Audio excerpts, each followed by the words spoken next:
15 avril 1912, 2h20 du matin. Le Titanic coule par 3800 mètres de fond dans l'Atlantique Nord. Il était le plus grand paquebot du monde, un symbole de luxe, de puissance et de progrès. Pourtant, son voyage inaugural s'est terminé en tragédie. Comment ce géant des mers a-t-il pu sombrer lors de son voyage inaugural? Et quelle fut la part de responsabilité de son capitaine, Edward John Smith? Le Titanic était un palace flottant. 269 mètres de long, 9 ponts, plus de 2200 personnes à bord. À sa tête, le capitaine Edward John Smith, 62 ans, et vétéran de la White Star Line. C'était son dernier voyage avant la retraite. Considéré comme un marin expérimenté, il avait la confiance de la compagnie et des passagers dont il avait la responsabilité. Le Titanic quitte Southampton le 10 avril 1912.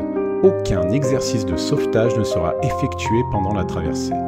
3 jours plus tard, le navire entre dans une zone connue pour ses icebergs. Plusieurs messages radio signalent des dangers, mais le navire maintient sa vitesse sans aucune précaution.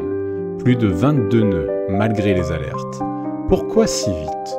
Certains pensent que la compagnie voulait impressionner le public par une traversée rapide jusqu'à New York, exerçant une pression sur Smith.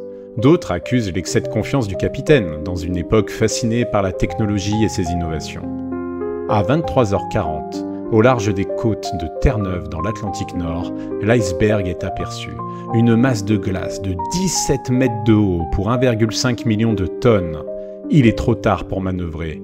Le flanc tribord est éventré. L'eau envahit rapidement 6 compartiments étanches. Le Titanic, réputé insubmersible, n'est en réalité pas conçu pour survivre à un tel choc. Le luxueux navire est condamné. Edward Smith assume son rôle et ordonne l'évacuation. Il respecte la règle, les femmes et les enfants d'abord. Mais il n'y a pas assez de canots, et personne n'imaginait devoir les utiliser si tôt. Les témoignages varient sur les derniers instants du capitaine, alors que le paquebot plonge dans les eaux glacées. La tradition veut que le capitaine soit le dernier à quitter le navire. Certains l'auraient vu aider des passagers jusqu'au bout. D'autres disent qu'il est resté calme sur le pont en observant la mer. D'autres l'auraient vu plonger dans les abysses. Son corps ne sera jamais retrouvé. Le Titanic disparaît en moins de 3 heures, emportant avec lui 1500 de ses 2200 passagers. La tragédie du paquebot a changé l'histoire maritime et la sécurité des navires. Davantage de canaux de sauvetage, plus de surveillance continue, des radioactifs 24 heures sur 24.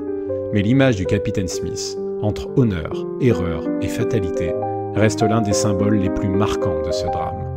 Abonnez-vous pour d'autres récits historiques animés par IA. Chaque image est une mémoire qui mérite d'être éveillée.